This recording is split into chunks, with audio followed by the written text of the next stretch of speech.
Assalamualaikum warahmatullahi wabarakatuh. Perkenalkan, nama saya Lili Suryana, NPK 685 042 008 9053, NIM 187021325 Prodi Pendidikan Guru Madrasah Ibtidaiyah. Saya sebagai peserta mahasiswa PPG dalam jabatan Kementerian Agama tahun 2025 di LPTK Universitas Islam Negeri Sayyid Ali Rahmatullah Tuluagung. Hari ini saya akan melaksanakan praktek pembelajaran uji kinerja pada pembelajaran IPAS kelas 3 materi komponen biotik dan komponen abiotik di Madrasah Ibtidaiyah Al-Imam Jambesari Darussolah Kabupaten Bondowoso, Provinsi Jawa Timur. Selamat menyaksikan. Assalamualaikum warahmatullahi wabarakatuh. Waalaikumsalam warahmatullahi wabarakatuh. Bagaimana kabarnya anak-anak? Alhamdulillah, luar biasa. Allahu Akbar. Yes. Selamat pagi semuanya. Pagi, pagi, pagi. Sebelum materi kita mulai hari ini, marilah kita berdoa terlebih dahulu. Doa akan dipimpin oleh Mbak Bilqis. Berdoa mulai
Hari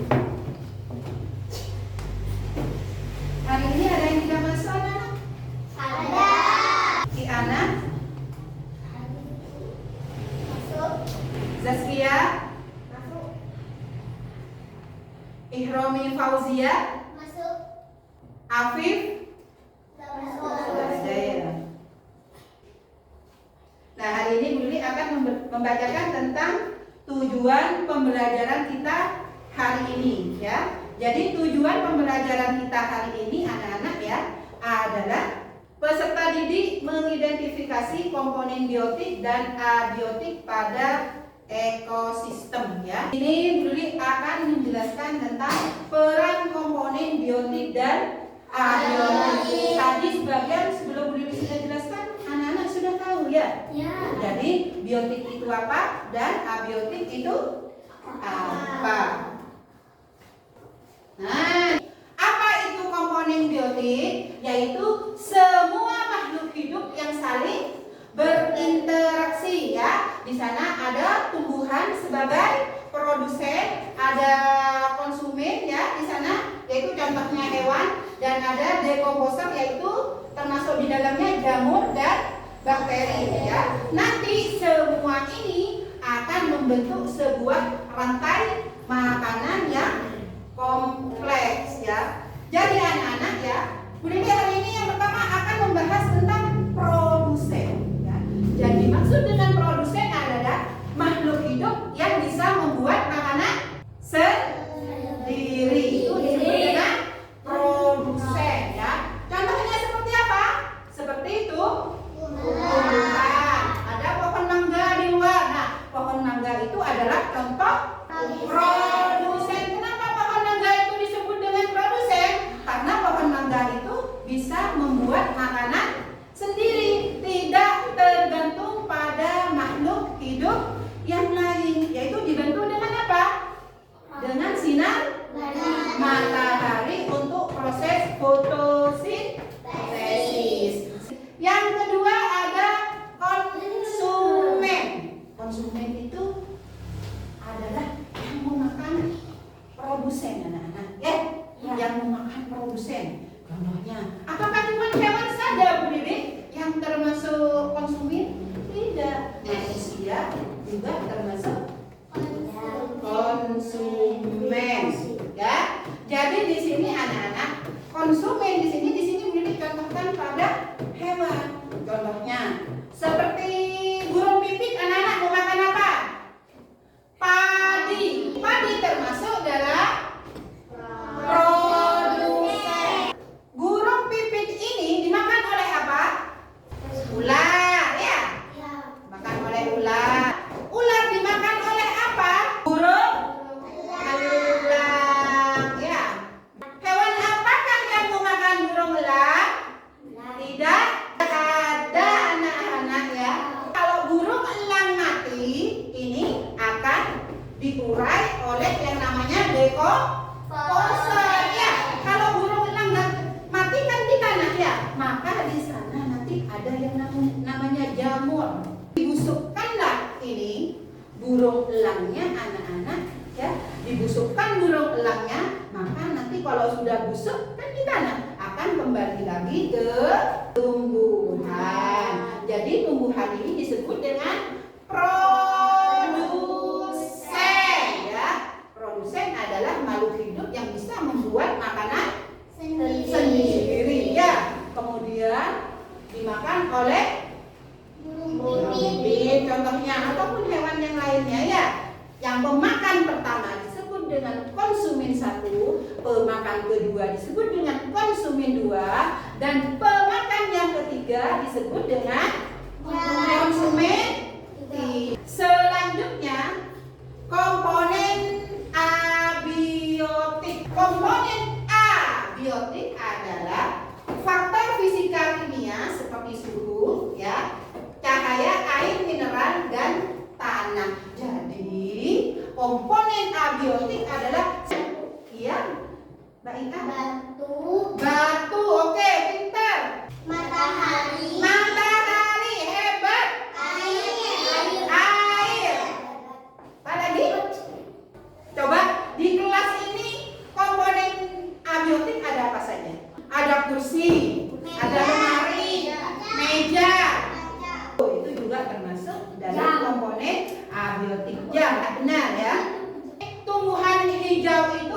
menjadi energi utama dalam ekosistem. Coba kalau tidak ada tumbuhan, apakah hewan-hewan pemakan tumbuhan itu mati? Atau semua hewan, semua makhluk hidup mati? Hewan ataupun manusia mati tidak kalau tidak ada tumbuhan? Mati. Akan mati, akan musnah. Makanya di sini tumbuhan itu disebut dengan sumber energi, anak-anak ya. Di semua konsumen itu tergantung kepada tumbuhan. Contohnya kambing makan Makan makan rumput. Kalau rumputnya tidak ada, maka akan mati. Sapi makan apa? Rumput. Kalau rumputnya tidak ada. Selanjutnya ada konsumen, anak-anaknya. Yang pertama ada herbivora. Ya, herbivora ini adalah makhluk hidup pemakan tumbuhan. Hewan pemakan tumbuhan.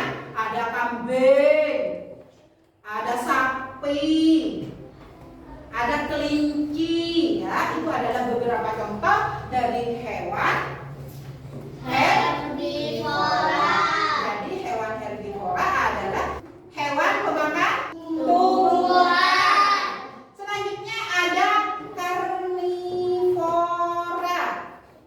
Ya, kalau karnivora itu adalah tumbuhan pemakan apa? Ada yang bisa? Pemakan pemakan daging ya. Karnivora ini adalah pemakan daging. Tadi sudah disebutkan pemakan daging ya. Burung elang itu termasuk ke dalam karnivora. Kemudian ada juga hiena. Hiena juga termasuk ke dalam karnivora. Nah, selanjutnya ada omnivora. Omnivora ini adalah ya makhluk hidup pemakan segala. Contohnya seperti manusia. Manusia, coba siapa yang mau daging sapi? Siapa yang mau sayur? Nah, itu ya. Jadi omnivora itu kita di sini contohnya seperti manusia. Itu pemakan segala. Nah, di sini anak-anak dari herbivora, karnivora, dan omnivora di sini energi akan mengalir dari satu tingkat ke tingkat berikutnya. Contohnya ya, kalau tidak ada tumbuhan, maka hewan herbivora juga tidak akan memiliki energi atau juga akan mati. Nah, kalau herbivora tidak ada, secara otomatis di sini karnivora dan omnivora juga akan punah, anak-anak. Namanya punah itu tidak ada. Nah, selanjutnya ada dekomposer. Nah, dekomposer ini anak-anak mengejar sisa organik, mengembalikan nutrien ke tanah menurut siklus materi. Tadi sudah dijelaskan kamu ya. Kalau burung elang mati akan dibusukkan oleh jamur atau bakteri ya. Sesudah dibusukkan ya, maka akan nutrisi yang ada di dalam burung elang itu akan kembali ke dalam tanah lagi, akan diserap oleh tumbuhan. Bukan cuma tumbuhan yang tinggi-tinggi, rumput-rumput pun juga akan menyerap nutrisi yang terdapat dari sini ya, yang sudah diurai ya. Jadi dekomposer itu anak-anak adalah pengurai.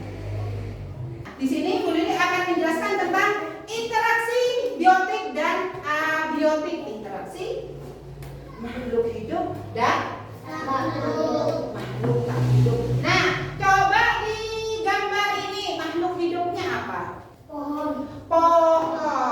Makhluk tak hidupnya apa? Tanah, anak-anak ya.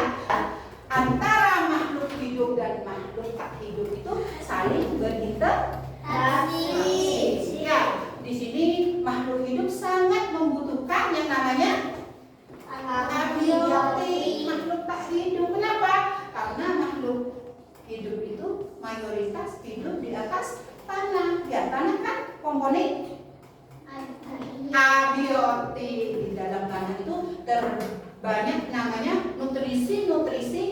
garam mineral ya untuk menjadi pupuk yang akan diserap oleh tumbuhan.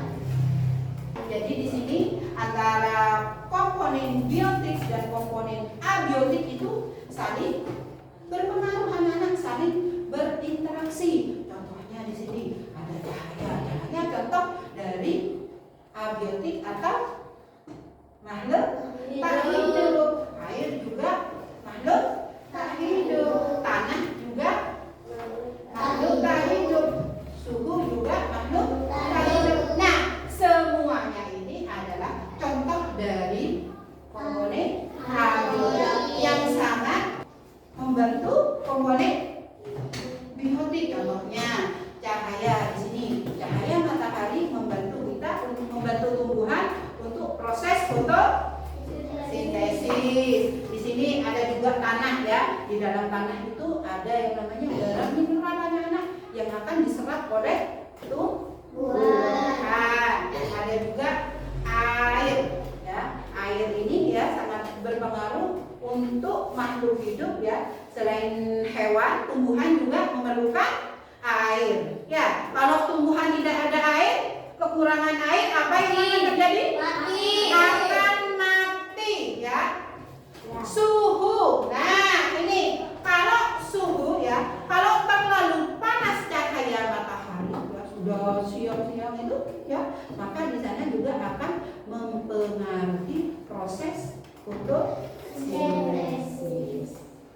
Kemudian ada pertumbuhan ya. Fotosintesis memerlukan karbon dioksida, ada cahaya juga suhu anak-anak. Selanjutnya ada hasil ya. Kalau nanti benihnya bagus, pertumbuhannya juga bagus, maka hasilnya di sini juga akan bagus. Mengapa keseimbangan itu penting anak-anak? Ya, kalau ya, gangguan abiotik kekeringan. Apa abiotik pada ini? Yaitu air. Kalau kita kekurangan air anak-anak, maka di sini tanah-tanah akan kering. Ya, kalau sudah kering di sini akan retak-retak. Kalau sudah retak, maka kita tidak bisa menanam padi ataupun tumbuhan yang lain. Tindakan kita terhadap tadi yang sudah dijelaskan barusan ya, suhu ekstrim dan lain sebagainya. Yang pertama, kurangi limbah. Jadi dipilih antara sampah organik dan sampah anorganik. Kalau sampah organik anak-anak adalah sampah yang mudah terurai. Ya, contohnya seperti daun, anak-anak moncek apel, kemudian ditaruh di bawah pohon. Ya, itu adalah contoh dari sampah organik. Kalau sampah anorganik adalah sampah yang sulit diurai. Contohnya sulit minum air menggunakan botol aqua. Botol aquanya dibuang sembarangan. Jadi itu adalah contoh dari sampah anorganik. Jadi harus dipilah anak-anak ya, sampah organik dan sampah anorganik. Kalau sampah organik kita bisa dijadikan pupuk sampah organiknya. Tetapi kalau anorganik selama itu bisa dibuat ya, biasanya dibuat ya. Jadi itu untuk mengurangi limbah dengan cara seperti itu ya anak-anak ya.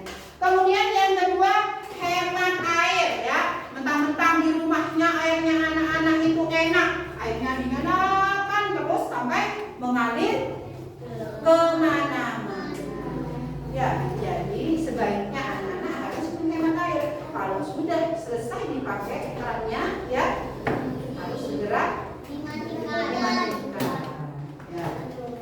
Yang terakhir ada tanam pohon atau reboisasi, melakukan penghijauan. Contohnya anak-anak di rumahnya punya kebun kamelina.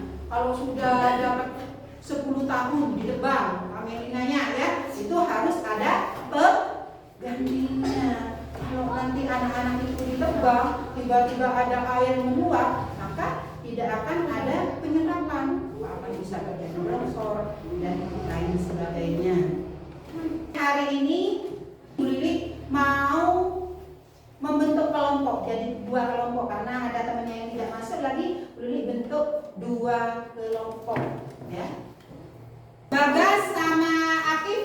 sini.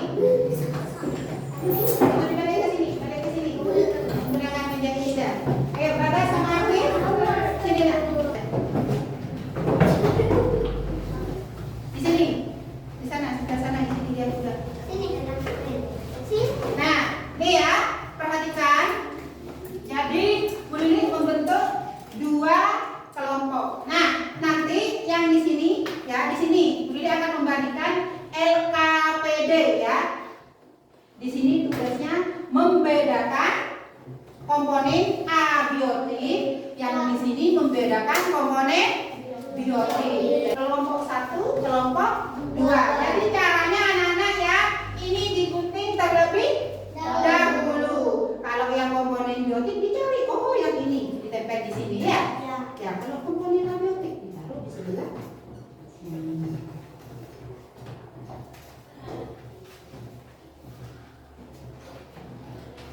Bantu ya, bersama ya. Ditulisin dulu kelompok 1, ditulis kelompok 2. Ini ya yang digunting. Yang kedua ya. Ya, tulis di sebelah sini kelompok 2. Beda. Komponen biotik, komponen abiotik. Ini digunting kok semuanya ini. Iya. Ini Yang kelompok 2 Ini kalau komponen terus sana. Ditempel komponen biotiknya itu apa saja ditempel di sini. Digunting terlebih dahulu. Digunting terlebih dahulu di sebelah sini. Ya. Iya.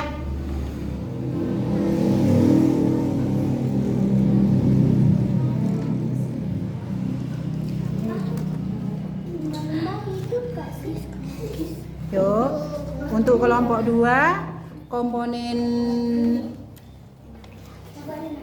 biotik.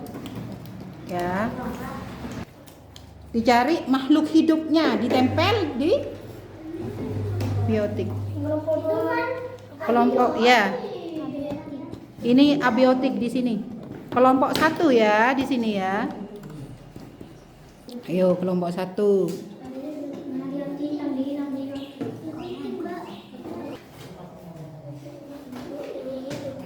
Makhluk hidup terumbu kan? Yo, makhluk hidup apa makhluk Bu, terumbu? ini tunggu. Bu, ini hidup 3. Nih. Ya, apa lagi yang dilihat? Di sini ada apa? Tidak, itu tadi. Udah, buku dulu sudah. Dipersiapkan ya, sebentar lagi presentasi di depan. Siapa yang mau presentasi? Ya, boleh. Ya, kelompok 2 sudah? Sudah, kelompok 1? Kelompok ya. Ya, di sini. Ya. Sudah selesai anak-anak?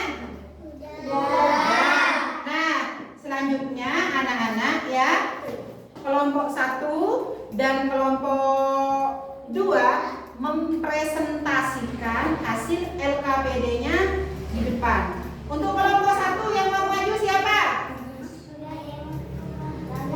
Siapa? Siapa, Bagas? Yo, siapa kelompok 1 yang mau mempresentasikan? Abiotik adalah Yo. Apa kelompok 2 dulu? ya. Ya, ayo dimulai dari kelompok 2 dulu. Siapa yang mau presentasi? Kelompok 2. Oh, Mbak Bilkis. Ayo, Mbak Bilkis. Ayo, ya. Tadi ada pemimpin kita. Ayo, untuk kelompok 2 akan mempresentasikan hasilnya ya. Komponen biotik adalah komponen makhluk hidup, contohnya penyu, ikan, lumba-lumba, dan bintang laut. Benar anak-anak, ini semua termasuk komponen biotik? Benar. Ya, tepuk tangan untuk kelompok. Ya, terima kasih Mbak Bilkis dan kelompok 2. Selanjutnya kelompok 1. Ya, Mas Windan.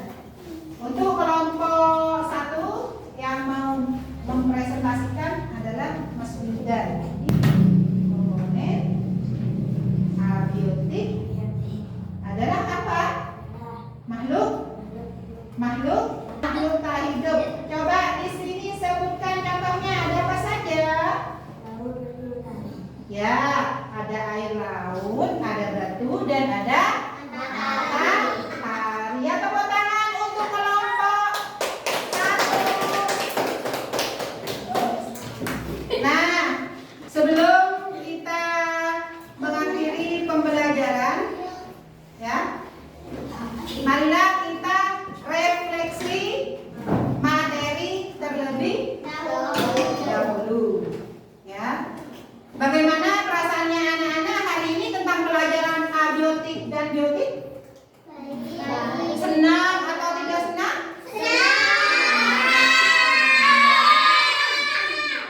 Jadi sebelum kita mengakhiri pembelajaran, untuk kita akhiri dengan doa dulu. Silakan dipimpin, Mas. Doa mulai.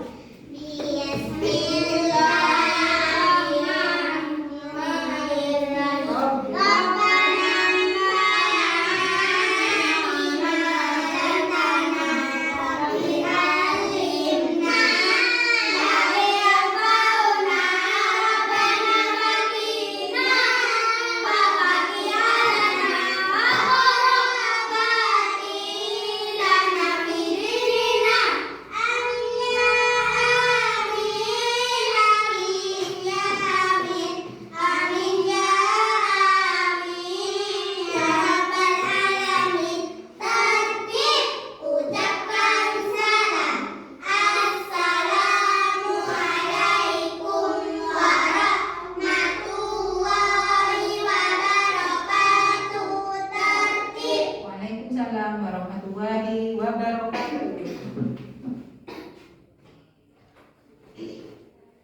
Ya, dimulai dari